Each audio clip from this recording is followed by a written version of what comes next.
Hello student, welcome to উড়ান পাঠশালা।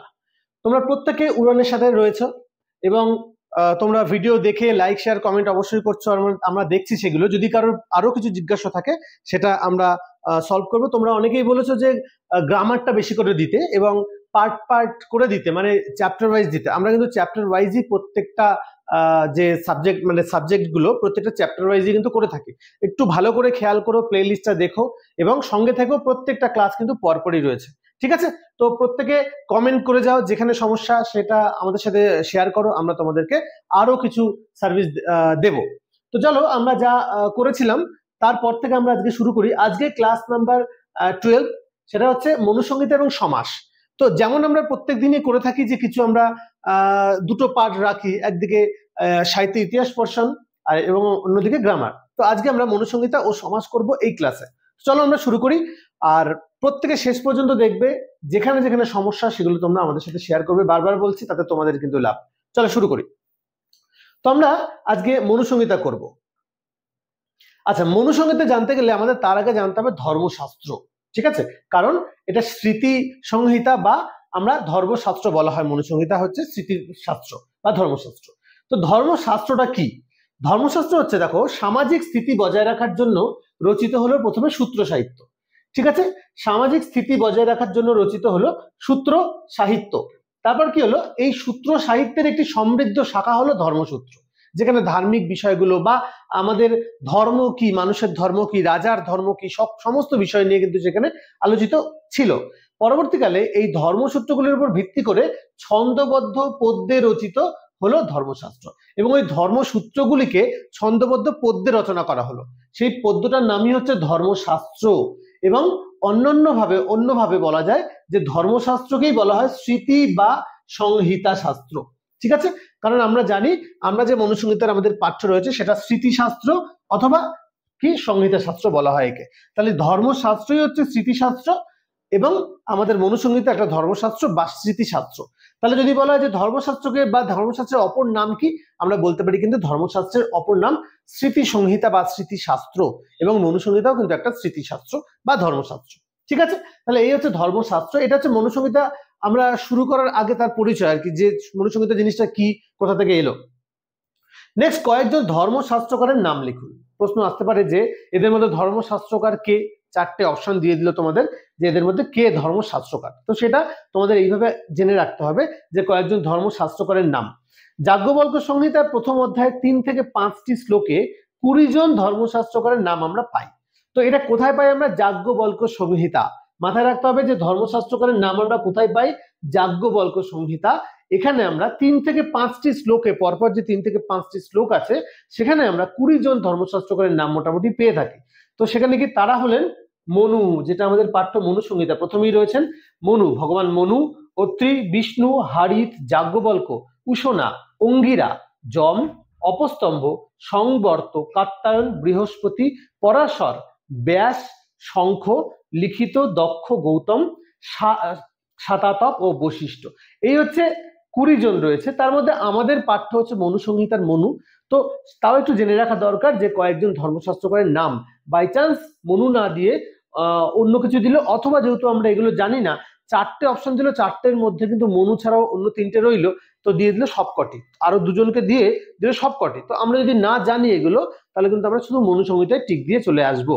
তাই এগুলো একটু ভালো করে কিন্তু তোমাদের খেয়াল রাখা উচিত যে এই যে 20 জন ধর্মশাস্ত্রকার রয়েছে তারা কে কে, মোটামুটি একটু আইডিয়া থাকলেই হবে। মোটামুটি একটু পড়ে রাখবে যাতে করে তোমরা এটা পরীক্ষা আসলে পরে করতে পারো। ঠিক আছে? তো চলো নেক্সট আমরা যাব মনুসংহিতা কি। 3 নম্বর কোশ্চেন, মনুসংহিতা কি। এইবার আসছে আমরা মনুসংহিতায়। তো দেখো মনুসংহিতা কি বলা আছে? বেদের মনু মৎস্য কথায় বৈবস্বত মনু হলেন মনুসংহিতাকার। বেদে যে মনু মৎস্য কথা আমরা পড়েছি প্রথমেই, তো সেখানে বৈবস্বত মনুর কথা আমরা উল্লেখ পাই। সেই বৈবস্বত মনুই কিন্তু হলেন মনুসংহিতার রচয়িতা বা মনুসংহিতাকার। ব্রহ্মার দেহ থেকে মনুর উদ্ভব হয়েছে। কোথা থেকে হয়েছে? ব্রহ্মার দেহ থেকে কিন্তু মনুর উদ্ভব হয়েছে। এটাও একটা প্রশ্ন যে মনুর জন্ম কোথা থেকে হয়েছে? না, ব্রহ্মার দেহ থেকে মনুর উদ্ভব হয়েছে। এই মনু থেকেই মনুষ্য জাতির বিস্তার। মনুষ্য যে আমরা সৃষ্টি হয়েছে মনুষ্য, সেটা কোথা থেকে? মনু থেকে কিন্তু এই মনুষ্য জাতির বিস্তার হয়েছে, তাই তারা মানব। মনুর অপত্যং পুমান মানব, মানে মনুর পুত্রই হচ্ছে মানব। তো ভারতীয় ঐতিহ্য অনুসারে শ্রুতি বা বেদ এর পরেই স্মৃতিশাস্ত্রের স্থান। স্মৃতিস্থান কার? বেদের পরেই, মানে শ্রুতির পরে স্মৃতিস্থান। একটা পরীক্ষাতে আসে বা আগেও এসেছিল বা তোমাদেরও আসতে পারে যে শ্রুতি এবং স্মৃতির মধ্যে কি পার্থক্য। শ্রুতি আমরা জানি বেদ, আর স্মৃতি হচ্ছে ধর্মশাস্ত্র।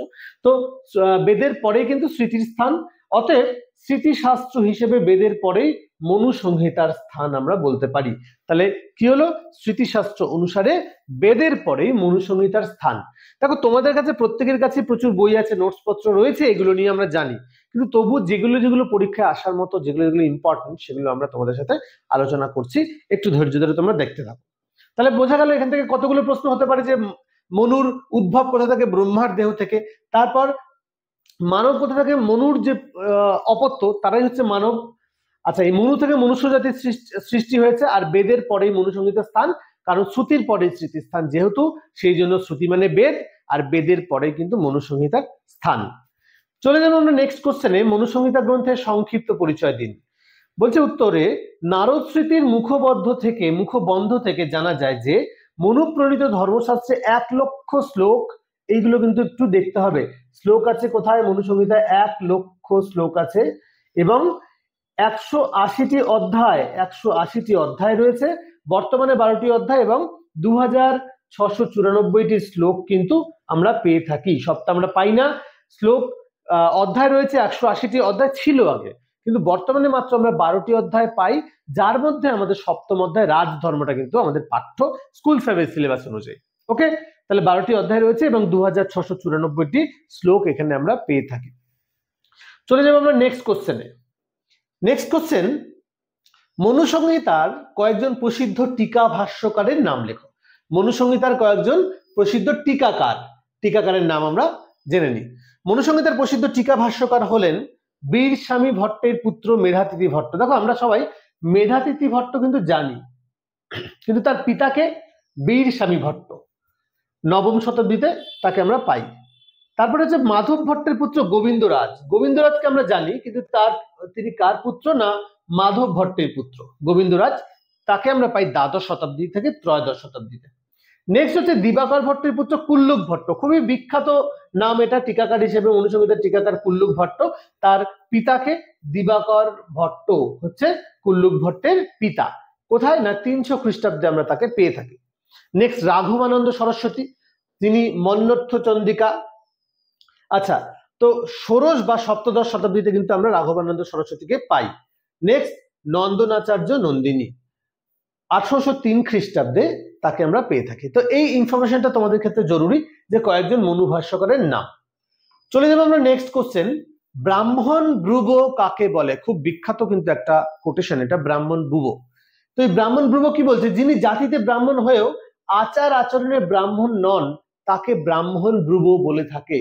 তো যিনি জাতিতে ব্রাহ্মণ হয়েও ব্রাহ্মণোচিত যে আচার আচরণ সেটা পালন করেন না, তাকে ব্রাহ্মণ ব্রুব বলে। মানে আমি ব্রাহ্মণ, অথচ আমি বলছি আমি ব্রাহ্মণ, কিন্তু ব্রাহ্মণের যে আচার নিষ্ঠা পালন করা উচিত, বেদ অধ্যয়ন করা উচিত, বা যা যা করা উচিত সেটা করছেন না, এবং নিজেকে বলছে আমি ব্রাহ্মণ, তিনি তাদেরকেই বলা হয় ব্রাহ্মণ ব্রুব।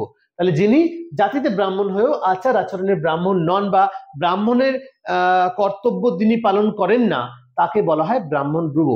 নেক্সট, পুরোহিত এবং ঋত্বিকের মধ্যে কি পার্থক্য? খুব ভালো একটা প্রশ্ন। পুরোহিত এবং ঋত্বিক, দেখো আমরা সবাই জানি যে পুরোহিত ঋত্বিক সমগোত্রীয় মোটামুটি। তো না, দেখো পুরোহিত শান্তি পুষ্টি কর্মাদি গৃহ্য কর্ম করেন, এবং ঋত্বিক শ্রৌত যাগ যজ্ঞাদি কর্ম করেন। যজ্ঞ যিনি করেন তিনি হচ্ছেন ঋত্বিক, যজ্ঞের পুরোহিতকে বলা হয় ঋত্বিক। আর শান্তি পুষ্টি কর্মাদি, যে শান্তির জল যিনি তৈরি করে, সেটা আমাদের গৃহ্য কর্ম, মানে গৃহস্থের যে সমস্ত পূজা পাঠ এই সমস্ত জিনিসগুলো করা হয়, সেগুলো যিনি করেন তাকে বলা হয় পুরোহিত। মানে আমরা যাকে বাড়িতে পুজোর জন্য ডাকি তিনি পুরোহিত, আর যজ্ঞের জন্য স্পেশাল যাকে ডাকা হয় তিনি হচ্ছেন ঋত্বিক। তাহলে যজ্ঞের পুরোহিতকে আমরা জানি যে ঋত্বিক বলা হয়, আর গৃহ্য কর্মাদি যে ব্রাহ্মণ করে থাকেন তাকে আমরা বলবো পুরোহিত। ওকে, তাহলে পুরোহিত এবং ঋত্বিকের মধ্যে এটা হচ্ছে বেসিক পার্থক্য। নেক্সট আমরা দেখবো শ্রুতি ও স্মৃতি কি। একটু আগে যেটা বলছিলাম, শ্রুতি ও স্মৃতি কি। শ্রুতি হলো উত্তর, এটা শ্রুতি হলো বেদ, কারণ বেদকে আমরা শ্রুতি কেন বলি আমরা জানি যে শুনে শুনে মনে রাখা হয় বলে তাকে আমরা শ্রুতি বলা হয়। শুনে শুনে পরম্পরা অনুযায়ী শুনে শুনে মনে রাখা হতো আগে, বেদ লেখার ব্যবস্থা ছিল না, তাই তাকে আমরা শ্রুতি বলি। এবং স্মৃতি হলো ধর্মশাস্ত্র, আমরা প্রথমেই দেখেছি স্মৃতিশাস্ত্র বা ধর্মশাস্ত্র, তাহলে এটাই হচ্ছে পার্থক্য। শ্রুতি হচ্ছে বেদ এবং স্মৃতি হলো ধর্মশাস্ত্র। চলে যাবো আমরা নেক্সট কোশ্চেন, স্বাধ্যায় কি? স্বাধ্যায় কি? স্বাধ্যায় বলতে সুষ্ঠুভাবে বা সুকৃতির জন্য আবৃত্তিপূর্বক অধ্যয়নকে বোঝায়। আবৃত্তিপূর্বক যে অধ্যয়ন, বেদের অধ্যয়ন, তাকে কি বলবো? স্বাধ্যায় বলবো। সাধারণত বেদাধ্যয়নকে স্বাধ্যায় বলা হয়। দেখো বেদ পাঠ তোমরা যদি দেখো, বেদ দেখবে সুন্দর একটা ছন্দ করে, কি সুন্দর, কানে আমাদের মানে শুনতে যথেষ্ট ভালো লাগে। বেদ যিনি পাঠ করেন, ব্রাহ্মণ যখন বেদ পাঠ করবেন, সুন্দর একটা ছন্দবদ্ধ এবং সুর করে পাঠ করেন, তাই না?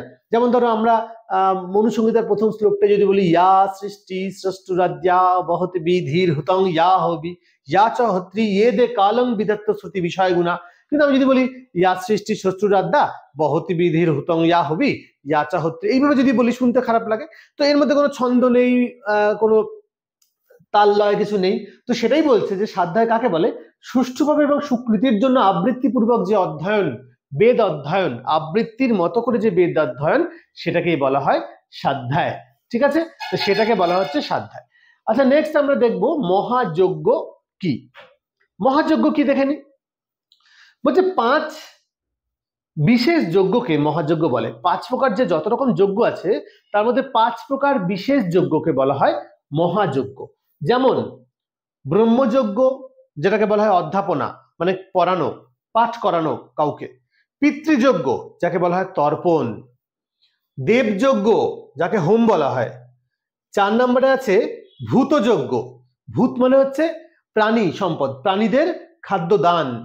এবং নৃযজ্ঞ হচ্ছে অতিথি সেবা। আরেকবার দেখি, ব্রহ্মযজ্ঞ মানে হচ্ছে অধ্যাপনা করা, ব্রহ্মচর্য ব্রহ্মযজ্ঞ মানে হচ্ছে অধ্যাপনা করা, কাউকে কিছু শেখানো বা পড়ানো। পিতৃযজ্ঞ হচ্ছে তর্পণ, আমরা জানি যে পিতৃ আমরা মহালয়ার সময় আমরা কি করি? তর্পণ করি পিতৃদেবের উদ্দেশ্যে বা পূর্বপুরুষের উদ্দেশ্যে। তাহলে পিতৃযজ্ঞ হচ্ছে তর্পণটাই হচ্ছে পিতৃযজ্ঞ। দেবযজ্ঞ হচ্ছে হোম করা, আমরা যে হোম যজ্ঞ করি সেটা হচ্ছে দেবযজ্ঞ। আর ভূতযজ্ঞ হচ্ছে প্রাণীদের যে সেবা করি আমরা, সেটাও কিন্তু এক প্রকার যজ্ঞ। বলে না কর্মযজ্ঞ, সমস্ত কর্মটাকেই যজ্ঞ বলা হয়। তাহলে ভূতযজ্ঞ হচ্ছে প্রাণীদের খাদ্য দান, এটা হচ্ছে ভূতযজ্ঞ। নৃযজ্ঞ কি? নৃযজ্ঞ হচ্ছে অতিথি সেবা, মানে অতিথিদেরকে সেবা করাই হচ্ছে নৃযজ্ঞ। তাহলে এই হচ্ছে পঞ্চ মহাযজ্ঞ। কটা? তাহলে পঞ্চ মহাযজ্ঞ। এটাকে না অ্যাকচুয়ালি এই 5টি যজ্ঞকে বলা হয় পঞ্চ মহাযজ্ঞ। এটা একটু লিখে রাখতে তোমরা পারো, সরি বানানটা, পঞ্চ মহাযজ্ঞ। দেখো তাহলে এই হলো গিয়ে আমাদের পঞ্চ মহাযজ্ঞ। তাহলে কি কি 5 প্রকার বিশেষ যজ্ঞ? সেটা হচ্ছে ব্রহ্মযজ্ঞ, পিতৃযজ্ঞ, দেবযজ্ঞ, ভূতযজ্ঞ এবং নৃযজ্ঞ। খুব ইম্পর্টেন্ট কিন্তু এই প্রশ্নটা, খুব ইম্পর্টেন্ট, স্টার দিয়ে রাখলাম। এটা কিন্তু একটু ভালো করে দেখে নেবে এই যজ্ঞ বা 5 প্রকার যজ্ঞ কি। চলে যাবো নেক্সট কোশ্চেন, একাদশ ইন্দ্রিয় কি? 11টা যে ইন্দ্রিয় সেটা কি? দেখো অ্যাকচুয়ালি আমরা জানি পঞ্চেন্দ্রিয়, পঞ্চ জ্ঞানেন্দ্রিয় এবং পঞ্চ কর্মেন্দ্রিয়, তাছাড়াও একটা এক্সট্রা ইন্দ্রিয় আছে আমাদের, সেটা কি আমরা জানি না, যেটা সব থেকে গুরুত্বপূর্ণ, যেটা সব থেকে বেশি এফেক্ট ফেলে আমাদের। দেখো 5টি জ্ঞানেন্দ্রিয় আমরা জানি, ছোটবেলা থেকে জানি যে চক্ষু, কর্ণ, নাসিকা, জিহ্বা, ত্বক, এই 5টা হচ্ছে আমাদের জ্ঞানেন্দ্রিয়। আর 5টি হচ্ছে কর্মেন্দ্রিয়, বাক, পানি, পাদ, পায়ু, ঠিক আছে, এবং উপস্থ। এবং এই হচ্ছে 5টি কর্মেন্দ্রিয়, বাক, পানি, পাদ, পায়ু এবং উপস্থ। এবং মন, এইটা হচ্ছে এক্সট্রা। মন হচ্ছে আমাদের একাদশতম ইন্দ্রিয়, ঠিক আছে, এটাই কিন্তু গুরুত্বপূর্ণ। তাহলে একাদশতম ইন্দ্রিয় কোনটা, একাদশ ইন্দ্রিয় কোনটি? সেটা হচ্ছে একাদশতম ইন্দ্রিয় হচ্ছে মন। আর টোটাল আমাদের 11টা ইন্দ্রিয় আছে। তাহলে পঞ্চ জ্ঞানেন্দ্রিয়, পঞ্চ কর্মেন্দ্রিয় এবং একটি হচ্ছে মন। ওকে, চলো নেক্সট কোশ্চেন যাবো আমরা। সরি, এখানে রয়েছে ব্রহ্মচারী কাদের কাছ থেকে ভিক্ষা গ্রহণ করবেন। দেখো ব্রহ্মচারী কাদের কাছ থেকে ভিক্ষা গ্রহণ করবেন, মানে যখন ব্রহ্মচর্য পালন করা হয় না উপনয়নের পরে, তো তখন বলছে কি যে কাদের কাছ থেকে, কে কাদের কাছ থেকে ভিক্ষা গ্রহণ করবেন, কিভাবে? উপনয়নের সময় ব্রহ্মচারী প্রথমে তার মা অথবা মাসিমার কাছ থেকে, মানে মাতৃতুল্য মাসিমার কাছ থেকে ভিক্ষা গ্রহণ করবেন। মা অথবা মাসিমা না থাকলে যিনি তাকে অবজ্ঞা করবেন না, যিনি তাকে সম্মানের সঙ্গে দান করবেন, সেই রকম ব্যক্তি যিনি কনফার্ম দেবেনই, তার কাছে তিনি ভিক্ষা গ্রহণ করবেন। ঠিক আছে, তাহলে প্রথমে কি হলো, মা অথবা মাসি। যদি তিনি না থাকেন, তারা না থাকেন, যদি তারা না থাকেন, তাহলে অবজ্ঞা করবেন না এমন কোনো ব্যক্তির কাছে কিন্তু তিনি ভিক্ষা গ্রহণ করবেন। দেখবে ভিক্ষা মা বলা হয়, তাই না? তো যিনি ভিক্ষা দেবেন কনফার্ম, তাকেই ভিক্ষা মা বলা হয়। ঠিক আছে, তাহলে প্রথমে মা বা মাসি, যদি তারা না থাকেন তাহলে যিনি তাকে ভিক্ষা গ্রহণ, তাকে অবজ্ঞা করবেন না, সম্মানের সাথে দান করবেন, সেই রকম ব্যক্তির কাছে তিনি ভিক্ষা গ্রহণ করবেন। হয়ে গেল। নেক্সট আমরা যাব 3 বর্ণের ব্রহ্মচারী কিভাবে ভিক্ষা প্রার্থনা করবেন। আগেকার দিনে কি হতো, উপনয়ন না সকলেরই হতো, মানে শূদ্র বাদ দিয়ে আমাদের ব্রাহ্মণ, ক্ষত্রিয়, বৈশ্য 3টে শ্রেণীরই কিন্তু উপনয়ন হতো। ঠিক আছে, এবং শিখা রাখা হতো মাথায়। তো সেখানে কি বলছে যে উপনয়নের পর ব্রহ্মচারী দণ্ড ধারণ ও অগ্নি প্রদক্ষিণ করে ব্রাহ্মণ হলে, যদি বলছে উপনয়নের পর ব্রহ্মচারী দণ্ড ধারণ, একটা লাঠি নিতে হয় হাতে পৈতের পর বা উপনয়নের পর, এবং অগ্নি প্রদক্ষিণ করতে হয়। অগ্নি প্রদক্ষিণের পরে যদি তিনি ব্রাহ্মণ হন, যার উপনয়ন হবে, যদি ব্রাহ্মণ হন, তাহলে ভবৎ শব্দটিকে বাক্যের আগে উচ্চারণ করে ভিক্ষা গ্রহণ করবেন, ভিক্ষা চাইবেন। তাহলে যিনি ব্রাহ্মণ তিনি প্রথমে ভবৎ শব্দ দিয়ে শুরু করবেন ভিক্ষা গ্রহণের পূর্বে। ঠিক আছে, তাহলে যিনি ব্রাহ্মণ তিনি বলবেন ভবৎ, ভিক্ষা গ্রহণের সময় প্রথমে ভবৎ বলবেন। আচ্ছা, মানে বাক্যের আগে উচ্চারণ করবেন ভবৎ শব্দ। যদি ক্ষত্রিয় হয় তাহলে বাক্যের মাঝে ভবৎ। ঠিক আছে, এবং যদি বৈশ্য হয়, বৈশ্য ব্রহ্মচারী হলে বাক্যের শেষে ভবৎ উচ্চারণ করবেন। তার মানে গুরুত্ব অনুযায়ী দেখো, যদি আমরা ব্রাহ্মণ, ক্ষত্রিয়, বৈশ্য এই 3 ধরনেরই আগে উপনয়ন হতো, তো সেক্ষেত্রে ভবৎ শব্দটাকে যে একদম টপ ক্লাসে রয়েছে ব্রাহ্মণ, তিনি আগে উচ্চারণ করবেন, তারপর হচ্ছে ক্ষত্রিয় মাঝখানে, তারপর বৈশ্য হচ্ছে একদম শেষে। এটা একদম ন্যাচারাল ব্যাপার। তা মাথায় রেখো কোন শ্রেণী কখন ভবৎ উচ্চারণ করবেন। ব্রাহ্মণ পূর্বে, বাক্যের পূর্বে, ক্ষত্রিয় হচ্ছে বাক্যের মাঝে, এবং বৈশ্য হচ্ছে বাক্যের শেষে ভবৎ শব্দ উচ্চারণ করবেন। এগুলো আগেকার দিনে হতো, এখন এগুলো অতটা পালন করা হয় না সাধারণত। নেক্সট, মনুর মতে কে কে অধ্যয়নের যোগ্য ব্যক্তি? মনুর মতে অধ্যয়নের যোগ্য ব্যক্তি কে কে? দেখে নি। মনুর মতে আচার্য পুত্র, মানে যিনি আচার্য তার পুত্র, সেবা করতে ইচ্ছুক ব্যক্তি, অন্য জ্ঞান দানের সমর্থ, মানে যার কাছে অনেক কিছু জ্ঞান আছে, অন্যান্য বিষয় যিনি জ্ঞান দানের সমর্থ তিনি, অর্থদাতা যিনি অর্থ প্রদান করেন, যিনি পবিত্র, যিনি ধার্মিক, আত্মীয় অধ্যয়ন গ্রহণ ও ধারণে সমর্থ, সৎ ব্যক্তি এবং জ্ঞাতি গোষ্ঠী, বলে না জ্ঞাতি মানে আত্মীয় স্বজন, এই 10 জন অধ্যয়নের যোগ্য পাত্র। তাহলে অধ্যয়নের যোগ্য পাত্র কে কে? আচার্য পুত্র, সেবা করতে ইচ্ছুক ব্যক্তি, অন্যান্য জ্ঞানে সমর্থ, অর্থদাতা, পবিত্র, ধার্মিক, আত্মীয় অধ্যয়ন গ্রহণ ও ধারণের সমর্থ, যিনি আত্মীয়দেরকে ধারণ করতে সমর্থ, সৎ ব্যক্তি এবং জ্ঞাতি, এই 10 জন ব্যক্তি কিন্তু অধ্যয়নের যোগ্য পাত্র। চলে যাব 15 নম্বর কোশ্চেন। কোন যুবক বৃদ্ধ বলে পরিগণিত হয়? কোন যুবক বৃদ্ধ বলে পরিগণিত হয়? দেখো উত্তর, কোন ব্যক্তির মাথার চুল সাদা হলেই, অর্থাৎ বেশি বয়স হলেই প্রকৃত বৃদ্ধ হয় না। যে আমার চুল পেকে গেছে, দাড়ি পেকে গেছে মানে আমি বয়স্ক হয়ে গেছি, এরকম নয়। এখানে বৃদ্ধ বলতে অভিজ্ঞ বলা হয়েছে। হ্যাঁ, তো যে বয়সে তরুণ কিন্তু জ্ঞানে বৃদ্ধি বা বিদ্বান, অর্থাৎ বেদ অধ্যায়ী ব্যক্তি প্রকৃত বৃদ্ধ বা জ্ঞানবৃদ্ধ বলে পরিগণিত হয়। দেখো জ্ঞানবৃদ্ধ মানে বয়সে বৃদ্ধ ব্যাপারটা নয়, যে আমি বয়সে বৃদ্ধ হয়ে গেছি মানে আমি বৃদ্ধ বা অভিজ্ঞ, সেরকম নয়। যে ব্যক্তি পড়াশোনা করেছেন প্রচুর, যার বেদ অধ্যয়ন করা হয়ে গেছে, বয়সে তরুণ কিন্তু বেদের সমস্ত জ্ঞান তার মধ্যে রয়েছে, তাকেই বলা হয় জ্ঞানবৃদ্ধ বা বৃদ্ধ ব্যক্তি। বোঝা গেছে? তার মানে বয়সটা ম্যাটার করে না, জ্ঞানটা ম্যাটার করে। নেক্সট, কিসের ভিত্তিতে ব্রাহ্মণাদি চতুর্বর্ণের শ্রেষ্ঠত্ব নির্ধারিত হয়? ভালো কোশ্চেন। কিসের ভিত্তিতে ব্রাহ্মণাদি চতুর্বর্ণের শ্রেষ্ঠত্ব নির্ধারিত হয়? উত্তর, ব্রাহ্মণ বিদ্যার জন্য, ত্রিয় বীরত্বের জন্য, এটা ত্রিয় নয়, এটা ক্ষত্রিয় হবে। হ্যাঁ, এটা ক্ষত্রিয়। তাহলে ব্রাহ্মণ বিদ্যার জন্য, কারণ ব্রাহ্মণের আগেকার দিনে পূজন, পাঠন, অধ্যয়ন, পাঠ, তারপরে পঠন, পাঠন, অধ্যয়ন এই সমস্ত কাজ ছিল। তো ব্রাহ্মণ বিদ্যার জন্য, আর ক্ষত্রিয় বীরত্বের জন্য, কারণ ক্ষত্রিয়ের কাজ কি ছিল? ক্ষত্রিয়ের কাজ ছিল যুদ্ধ করা, মেনলি হচ্ছে শাসন করা, যুদ্ধ করা। তার মানে ক্ষত্রিয় কিসের জন্য?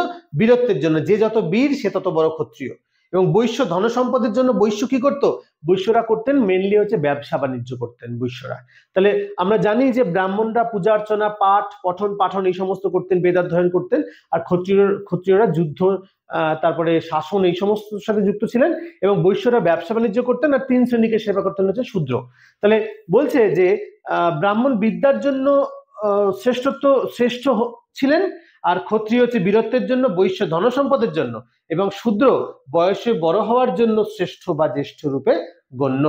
তার মানে শূদ্রদের মধ্যে তেমনি কোনো স্পেশালাইজেশন কিছু নেই বা স্পেশাল কিছু নেই, তারা বয়সে যারা বড় তারাই বৃদ্ধ রূপে বা বয়স্ক রূপে বা শ্রেষ্ঠ রূপে বা জ্যেষ্ঠ রূপে গণ্য। মানে তাদের মধ্যে আলাদা কোনো ক্রিয়েটিভিটি এইরকম ভাবে দেখানো হচ্ছে না, তাদের জাস্ট বয়সটাকে ম্যাটার করছে। তারা যদি বয়সে বড় হয় তাহলেই তারা জ্যেষ্ঠ, নচেত নয়। ঠিক আছে, তাহলে কিসের ভিত্তিতে? তাদের কর্মের ভিত্তিতে কিন্তু তাদেরকে শ্রেষ্ঠত্ব নির্বাচন করা হয়। চলে যাবো 17 নম্বর কোশ্চেন, জিতেন্দ্রিয় কাকে বলে? জিতেন্দ্রিয়, জিত ইন্দ্রিয়, যিনি ইন্দ্রিয়কে জয় করেছেন তিনি জিতেন্দ্রিয়। দেখো, ইন্দ্রিয় সংযম ছাড়া কোনো কাজে সাফল্য আসে না। ঠিক, ইন্দ্রিয়কে যদি আমরা কন্ট্রোল না করতে পারি তাহলে কোনো কাজে সাফল্য আসে না।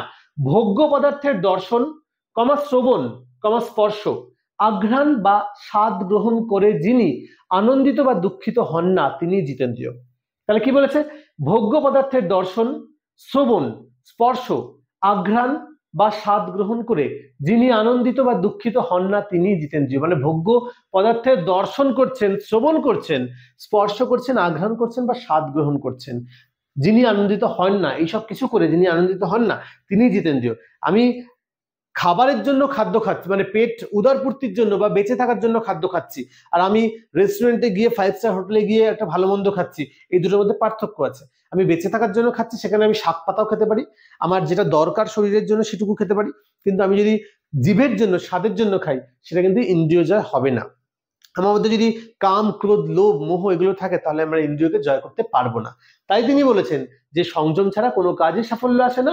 ভোগ্য পদার্থের দর্শন, শ্রবণ, স্পর্শ, আঘ্রাণ, স্বাদ গ্রহণ করে যিনি আনন্দিত বা দুঃখিত হন না তিনি জিতেন্দ্রিয়। যে এগুলো আমার কাছে কোনো ব্যাপারই না, ম্যাটার করে না, আমাকে কোনো প্রভাব বিস্তার করে না, তবেই তিনি ইন্দ্রিয়কে জয় করেছেন। ঠিক আছে, যেটা আমরা কেউই পারি না। তারপরে শীল ও উঞ্চ কাকে বলে? শীল এবং উঞ্চ, দেখো এটাও কিন্তু স্টার দিলাম, এটাও খুব ভালো একটা প্রশ্ন হতে পারে। শীল এবং উঞ্চ, এটা একটা শ্লোক আকারেও রয়েছে, দেখে নাও। বলছে যে শীল কাকে বলা হয়? মঞ্জর জাত্ম কানেক ধান্যচয়নং শীল, এটা কিন্তু একটা সুন্দর লাইন।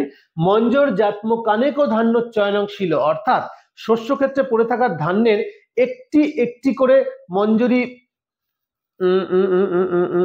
চয়ন করার নাম, না না না না না না, এখানে না দুটো ক্ষেত্রে একই প্রিন্ট হয়ে গেছে, এটা আমি একটু বলে দিই। মানে এই যে শ্লোকটা রয়েছে এটার সাথে কিন্তু এটা কোনো মিল নেই, এটা হয় উঞ্চটা, এখানে শিলটা হয়ে গেছে, একটু মিস্টেক এখানে, আমি একটু বলে দিই, তোমরা লিখে নাও। মঞ্জর জাত্মক কানেক ধান্য চয়ন, দেখো অনেক ধান্য, ঠিক আছে, আর এখানে দেখো একৈক ধান্যাদি গুরুকর চয়ন, এই যে দুটো, এই দুটোর উপর ফোকাস করতে হবে। যেখানে অনেক ধান্য হয় কি, যে আমরা মাঠ ধানের খেতে গিয়ে আমরা যখন গাছটা তুলি না, তখন দেখবে তার সাথে শীষ থাকে, শীষের সাথে অনেক ধান একসাথে থাকে, তাই না, শীষ শুদ্ধ ধান থাকে। তো ওই রকম যদি চয়ন করা হয়, মানে এক একটা পুরো মঞ্জরি ধরে যদি শস্য ক্ষেত্র থেকে পড়ে থাকা ধানের একটি মঞ্জরি চয়ন করা হয়, মানে যেখানে একটি একটি করে, এখানে হবে না ধানের, আমি এটা ঠিক করে দিচ্ছি, এই যে, ও আচ্ছা ঠিক আছে ঠিক আছে, আমি মঞ্জুরিটা খেয়াল করিনি। দেখো পড়ে থাকা ধানের একটি একটি করে মঞ্জরি চয়ন করা, নয় তো মঞ্জরি রয়েছে এখানে, অসুবিধা নেই। তাহলে শস্য ক্ষেত্রে পড়ে থাকা ধানের একটি একটি করে মঞ্জরি চয়ন করার নাম হচ্ছে শীল। মানে যেটা বলছিলাম যে একটা যদি মঞ্জরি পড়ে থাকে তার মধ্যে অনেক ধান রয়েছে, সেই রকম যদি একটি একটি করে মঞ্জরি চয়ন করি আমরা, তাকে আমরা বলবো শীল, যাকে বলা হচ্ছে মঞ্জর জাত্ম কানেক ধান্য চয়নং শীল। ঠিক আছে, যেহেতু একটি একটি দুবার আছে না, এটা একটি মঞ্জুরি চয়ন করার নাম ছিল, আমরা বলতে পারি। আর উঞ্চ কি বলছে? একৈক ধান্যাদি গুরুকর চয়ন উঞ্চ, দেখো এখানে কিন্তু কোনো মঞ্জুরির কথা বলা নেই, তার মানে এখানে বলছে যে শস্য ক্ষেত্রে পড়ে থাকা ধান্যাদি শস্যের একটি একটি ধান্যাদি চয়ন করার নাম হচ্ছে উঞ্চ। ভেরি ভেরি ইম্পর্টেন্ট এটা, শীল আর উঞ্চ। আর একবার দেখে নাও যে শীল হচ্ছে মঞ্জর জাত্ম কানেক ধান্য চয়নং শীল, অর্থাৎ শস্য ক্ষেত্রে পড়ে থাকা ধান্যের একটি একটি মঞ্জরি সমেত চয়ন করাকে বলা হয় শীল, এবং একৈক ধান্যাদি গুরুকর চয়নে উঞ্চ, যে শস্য ক্ষেত্রে পড়ে থাকা একটি একটি করে ধান যদি আমরা চয়ন করে থাকি তাহলে তাকে বলা হবে উঞ্চ। দেখবে অনেকে না ওই যে খড়গুলো না নিয়ে আসে বাড়িতে, যখন কাটা হয়ে যায় ধান ঝাড়াই হয়ে যায় তারপরে নিয়ে এসে না রাস্তায় ফেলে রাখে। অনেক সময় দেখবে গাড়ি ঘোড়া যাচ্ছে, তারপর গাড়ি ঘোড়া যাওয়ার পর কি হয়, ওই খড়গুলোকে তুলে নিলে অনেক ধান সেখানে পড়ে থাকে, কিন্তু সব সিঙ্গেল পিস, মানে ছোট ছোট ছোট ছোট ধান পড়ে থাকে একটা একটা করে। তো সেই রকমই শস্যক্ষেত্র থেকে যখন একটা একটা করে চয়ন করা হবে তখন তাকে বলা হচ্ছে উঞ্চ, আর শিল হচ্ছে পুরোপুরি এক একটা মঞ্জুরি চয়ন করা। চলো নেক্সট যাব। কুল বলতে কি বোঝো? কুল, জমি চাষের জন্য 6টি গরু দিয়ে যে লাঙল টানা হয় সেই রকম 2টি লাঙল দিয়ে যে পরিমাণ জমি চাষ করা হয় সেই পরিমাণ জমিকে কুল বলা হয়। মানে কি বলছে যে জমি চাষের জন্য 6টি গরু দিয়ে যে লাঙল টানা হয়, দেখা গেল 6টি গরু দিয়ে মোটামুটি 1 বিঘা জমি চাষ করা হলো, কিন্তু সেই রকম 2টি লাঙল দিয়ে, যে লাঙল দিয়ে 6টি গরু একটি লাঙল দিয়ে যতটা জমি চাষ করতে পারে সেই রকম 2টি লাঙল দিয়ে যে পরিমাণ জমি চাষ করা হয় সেই পরিমাণ জমিকে বলা হয় কুল। ওকে, তাহলে কুল কাকে বলা হয়? এটা সেই পরিমাণ জমিকে বলা হয়, যে আমার 7 কুলে কেউ নেই সেই রকম, কুল কোনটা? এতটা পরিমাণ জমিকে বলা হয় কুল। নেক্সট হচ্ছে কুপ্প কি, মানে মনুসংহিতার শেষ কোশ্চেন এটা, কুপ্প কি? কুপ্প কি?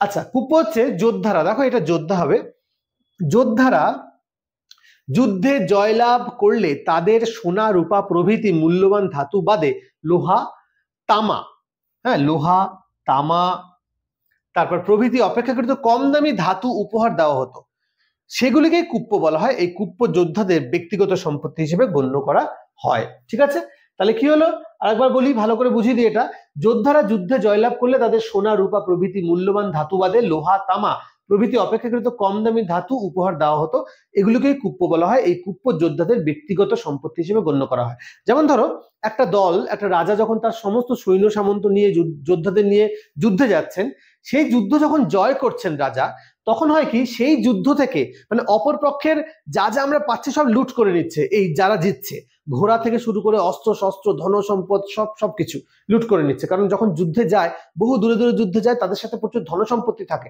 নাহলে চলবে কি করে?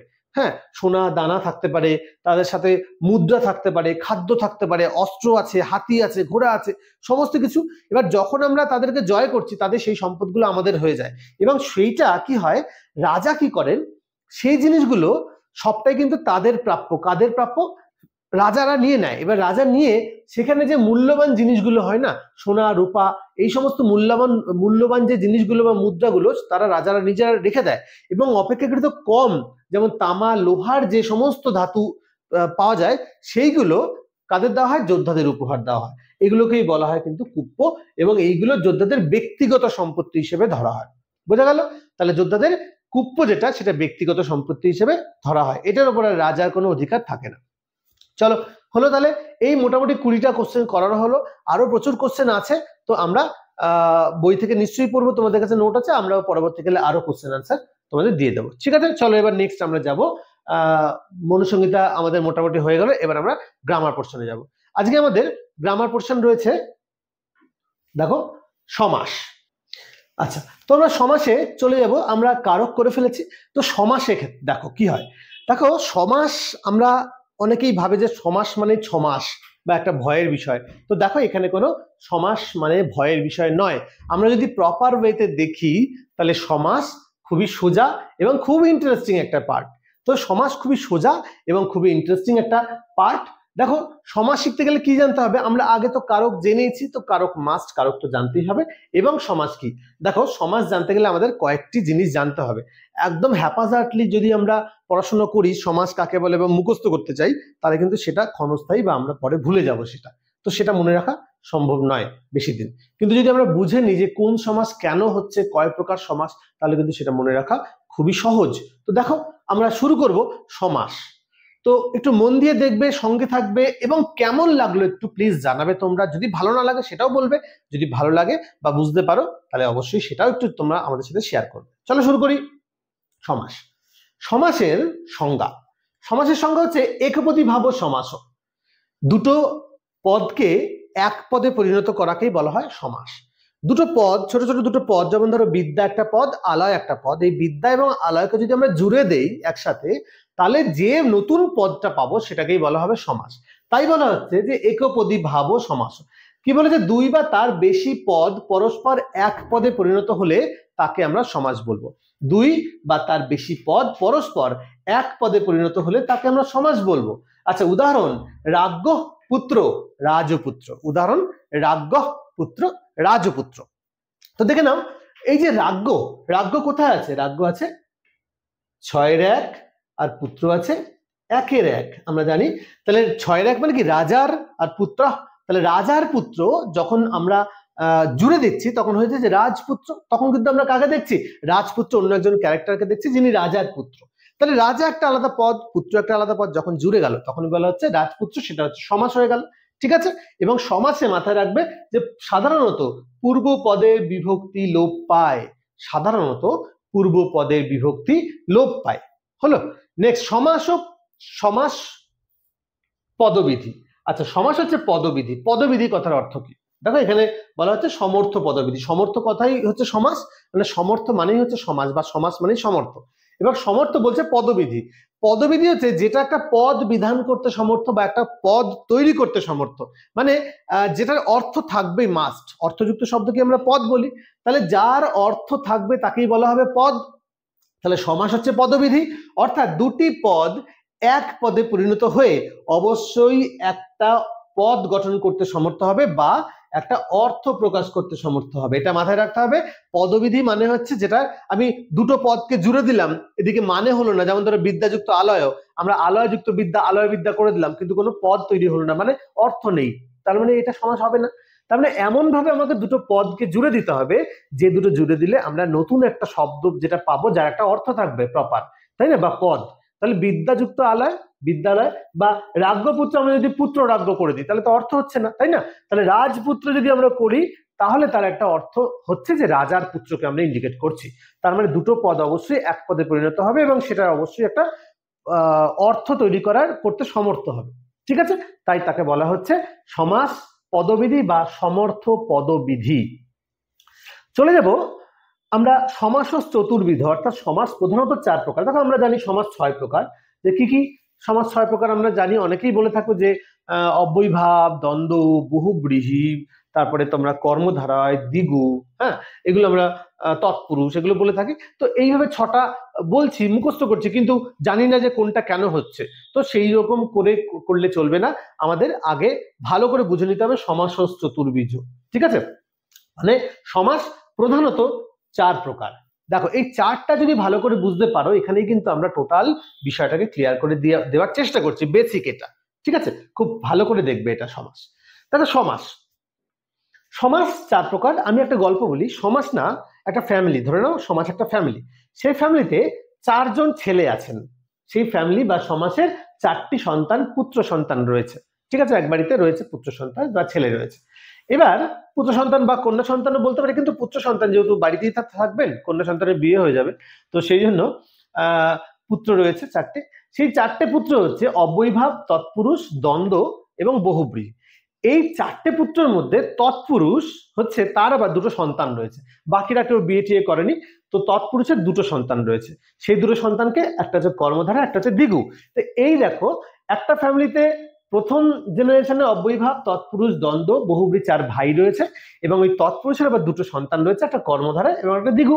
তাহলে এই 4 + 2 এই হচ্ছে 6 প্রকার। এবার আমরা কি করে বুঝবো যে কোনটা কি হবে? দেখো এই সমাজটা বোঝানোর আগে আমাকে 4টে জিনিস মাথায় রাখতে হবে। সমাজ বোঝার জন্য 4টে জিনিস আমাদের মাথায় রাখতে হবে। ফার্স্ট হচ্ছে ব্যাস বাক্য কি? ব্যাস মানে ভেঙে দেওয়া। একটা বাক্য, একটা সমাজবদ্ধ পদকে আমরা যখন ভেঙে দেব, একটা বাক্যে তৈরি করব, যেমন ধরো রাজপুত্র একটা শব্দ, কিন্তু রাজপুত্রকে যখন আমরা ভেঙে রাজ্ঞ পুত্র, রাজার পুত্র, একটা বাক্য তৈরি হয়ে গেল। তাহলে কি হলো, একটা শব্দকে যখন আমি ভেঙে একটা বাক্যে গঠন করছি তখন তাকে বলা হয় ব্যাস বাক্য। বোঝা গেল? তাহলে এই যে ব্যাস বাক্য, ফার্স্ট আমাদের জানতে হবে নাম্বার 1 হচ্ছে সমাজবদ্ধ পদ, তার অর্থ।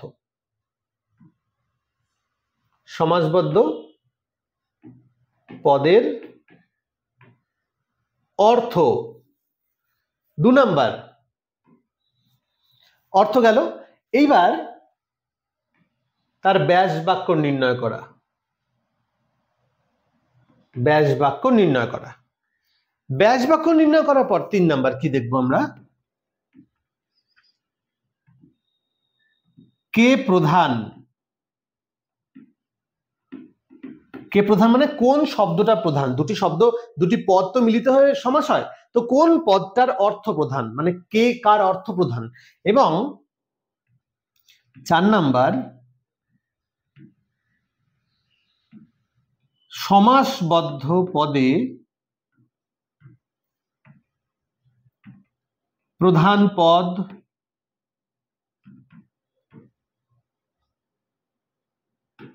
কোথায় আছে। এই 4টে জিনিস যদি আমরা খেয়াল করতে পারি তাহলে আমাদের কাছে সমাস ক্লিয়ার। কি বললাম, প্রথমে সমাসবদ্ধ পদের অর্থটা, তারপর তার ব্যাস বাক্যটা করতে হবে, তারপর কে প্রধান, সেই ব্যাস বাক্যের মধ্যে কোন পদের অর্থ প্রধান এবং সেই প্রধান পদটা সমাসবদ্ধ পদে কোথায় আছে। ব্যাস বাক্যতে দেখলে কিন্তু ভুল হয়ে যাবে, এটাই আমরা সবাই প্রথমে ভুল করি। আমরা কে প্রধান এটা ব্যাস বাক্য দেখে বিচার করতে চাই, কিন্তু ব্যাস বাক্য দেখলে হবে না, আমাদের সমাসবদ্ধ পদে কে প্রধান সেটা দেখতে হবে। এই 4টে, এবং এই যে সমাসবদ্ধ পদের অর্থ, ব্যাস বাক্য, কে প্রধান, সমাসবদ্ধ পদে প্রধান পদ কোথায় থাকে, এই 4টে দিয়ে আমরা কত সুন্দরভাবে সমাস করতে পারবো দেখে নাও। তো সমাসের প্রথম পার্ট আমরা কিভাবে মনে রাখবো, দেখো কখনোই ভুলবে না এটা। ধরো এ একটা পদ, বি একটা পদ, ঠিক আছে, বলা হলো অব্যয়ীভাব সমাস।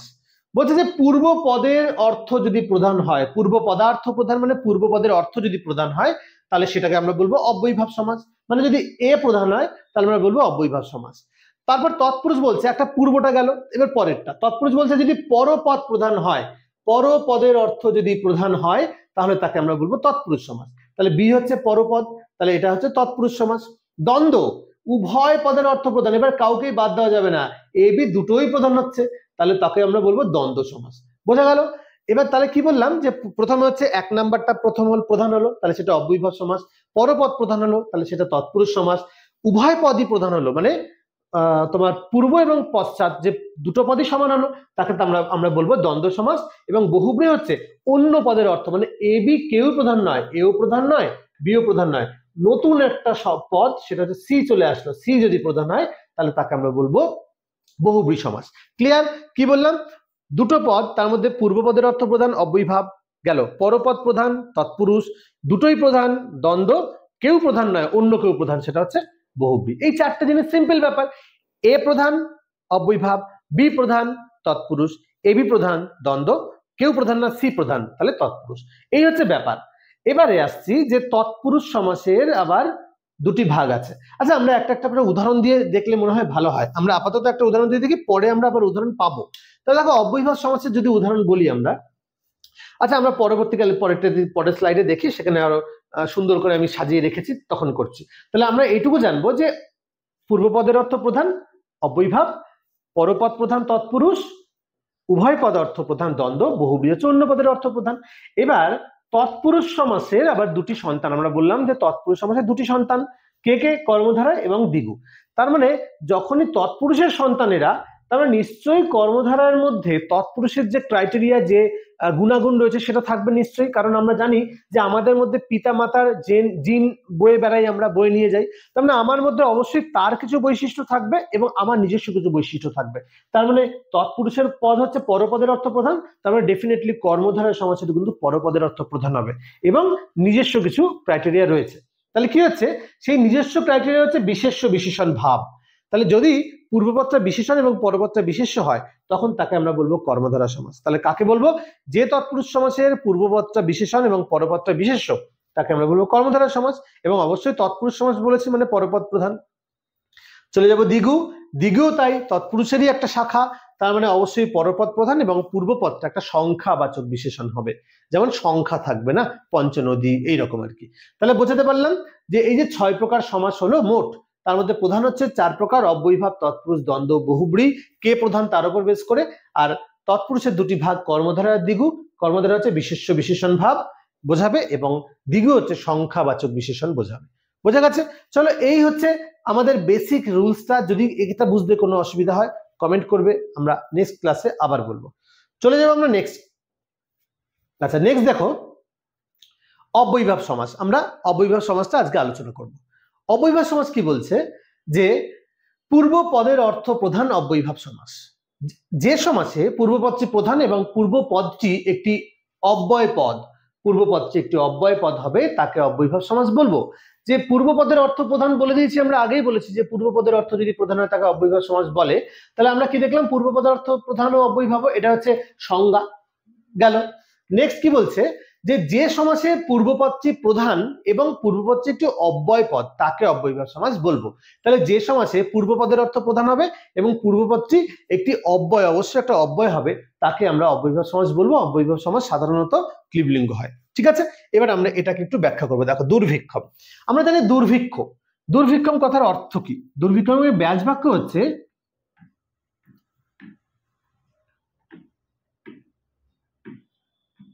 ভিক্ষায়া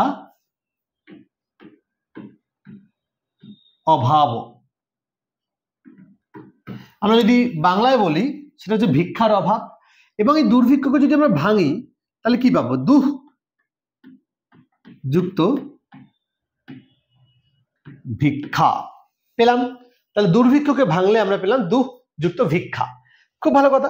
এবার হোয়াট ইজ ভিক্ষা? ভিক্ষা কি? দেখো, দুর্ভিক্ষের মধ্যে দুঃ আর ভিক্ষা, আমরা এটাকে লিখলাম বাংলায় একবার লিখি ভিক্ষার অভাব। তাহলে আমরা বলতে পারি যে ভিক্ষার অভাব।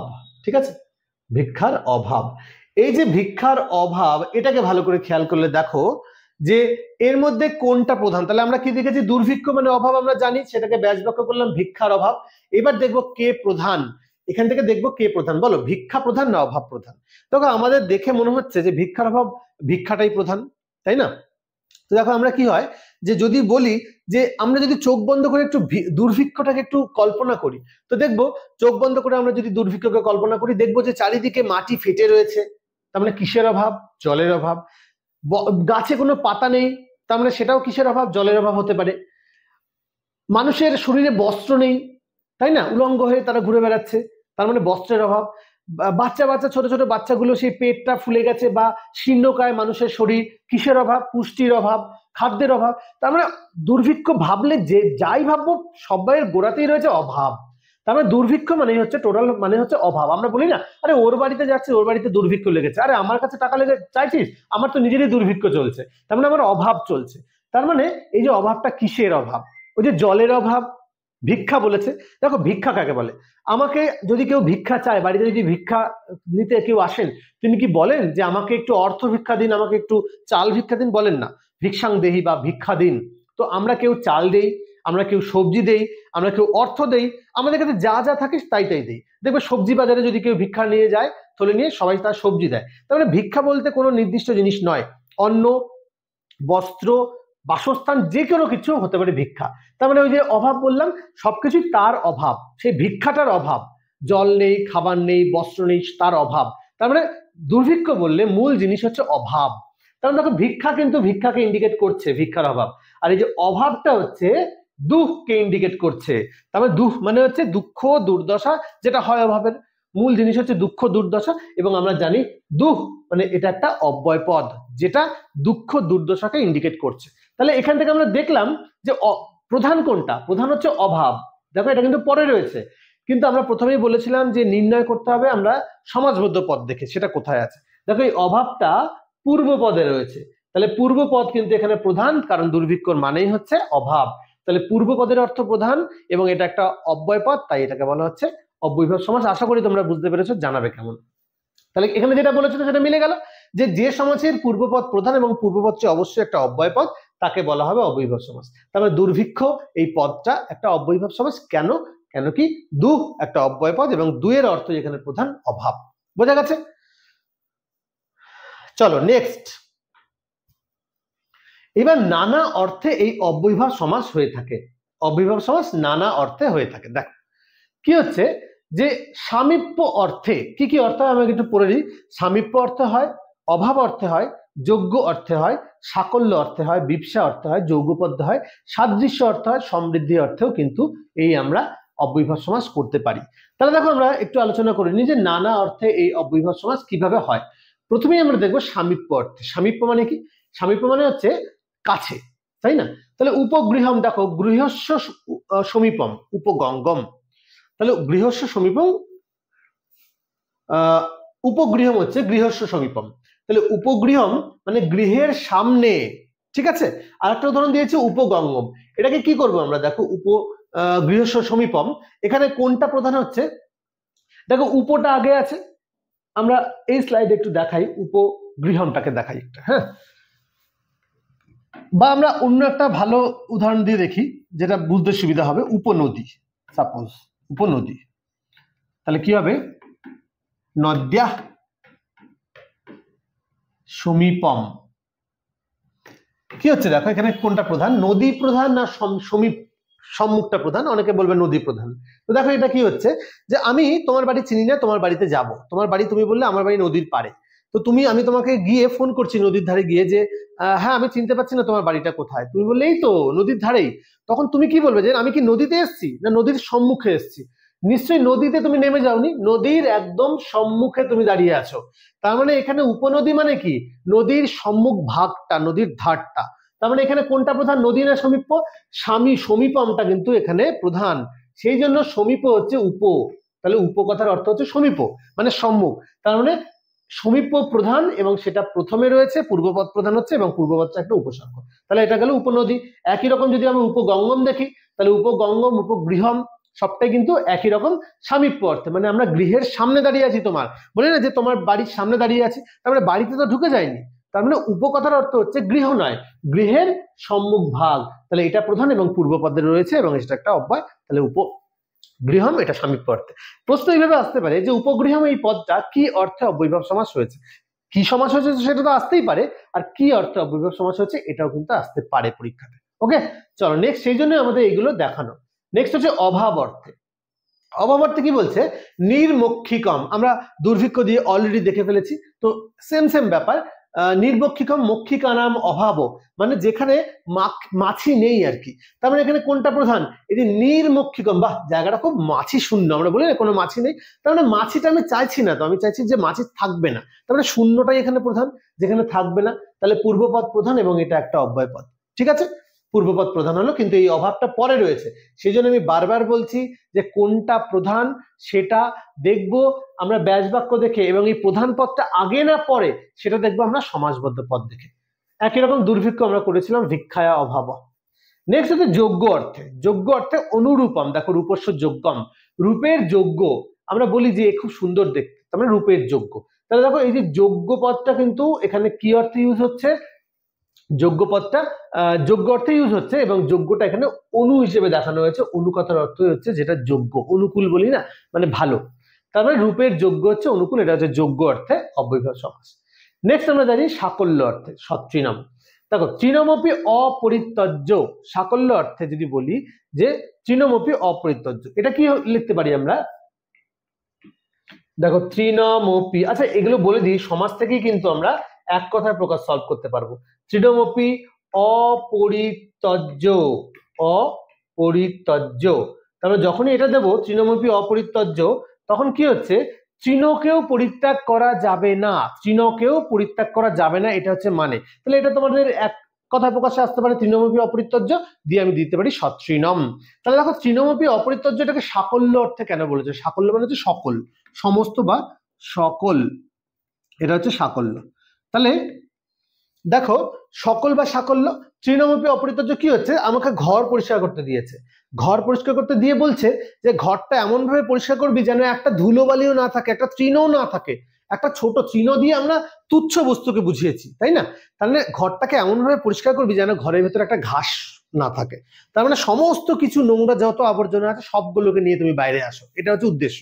তাই তৃণ দিয়ে আমরা বোঝাচ্ছে যে ঘরটাকে সমস্ত কিছুকে তুমি বার করে ফেলো, তৃণমপি অপরিত্যজ্য, একটা তৃণকেও ছাড়া যাবে না, তার মানে এই অপরিত্যজ্য, তৃণমপি অপরিত্যজ্য, অপরিত্যজ্যের মাধ্যমে কিন্তু বোঝালো এটা সাকল্য অর্থে হয়েছে, এবং এটা কি হবে, সতৃণম, এটা হবে সতৃণম।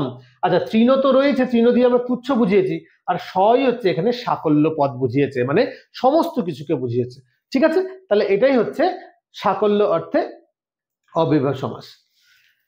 তারপরে তাহলে এটা হয়ে গেল তৃণমপি অপরিত্যজ্য সতৃণম। নেক্সট বিপসা, বিপসা কাকে বলে, বিপসা হচ্ছে দ্বিরুক্তি, দ্বিরুক্তি মানে দুবার উক্ত হবে, দুবার বলা হবে, দ্বিরুক্ত বা দ্বিরুক্তি, হয় না যে দিনং দিনং প্রতিদিনম, অহনি অহনি প্রত্যহম, অহনি অহনি প্রত্যহম, দিনং দিনং, হ্যাঁ, প্রতিদিনম। তার মানে এই যে দিনং দিনং, এই যে রোজ বোঝাচ্ছে, এই রোজ ব্যাপারটাই কিন্তু এই প্রতির মাধ্যমে আমরা বুঝতে পারছি। প্রতি মানে হচ্ছে রোজ, প্রতিদিন। তার মানে এখানে প্রধানকে প্রতি, প্রতি মানে রিপিটেডলি আসছে সেটা বারবার, যেটাকে বলা হয় বিপসা, মানে একই কথা দুবার বললে সেটাকে বলা হয় বিপসা। তাহলে হলো প্রতিদিনম, দিনাম দিনম, আবার প্রত্যহম অহনি অহনি প্রত্যহনি, ঠিক আছে। নেক্সট, তাহলে এটা গেল দ্বিরুক্তি বা বিপসা, যেটা দুবার উক্তি হবে। যৌগপদ্যে সচক্রম চক্রণ যুগপদ, দেখো সচক্রণ চক্রণ যুগপদ কি হচ্ছে? যৌগপদ্যে মানে যেটা যার সাথে ফিক্সড, যেমন ধরো বিষ্ণু, বিষ্ণুর হাতে গদা, শঙ্খ, পদ্ম, এগুলো ফিক্সড। দুর্গার হাতে শূল, ত্রিশূল, ফিক্সড এগুলো। তার মানে এগুলোকে কখনো পরিবর্তন করা যায় না। হনুমানের কাছে গদা, ফিক্সড জিনিস। তাহলে যার সাথে যেটা সেটিং সেটাকে বলা হয় যুগপদ, মানে একসাথে রয়েছে, যেটা যেটা সবসময় একসঙ্গে থাকবে। যেমন সচক্রম চক্রেণ যুগপদ, নারায়ণের হাতে চক্র থাকবে, সেটাই স্বাভাবিক।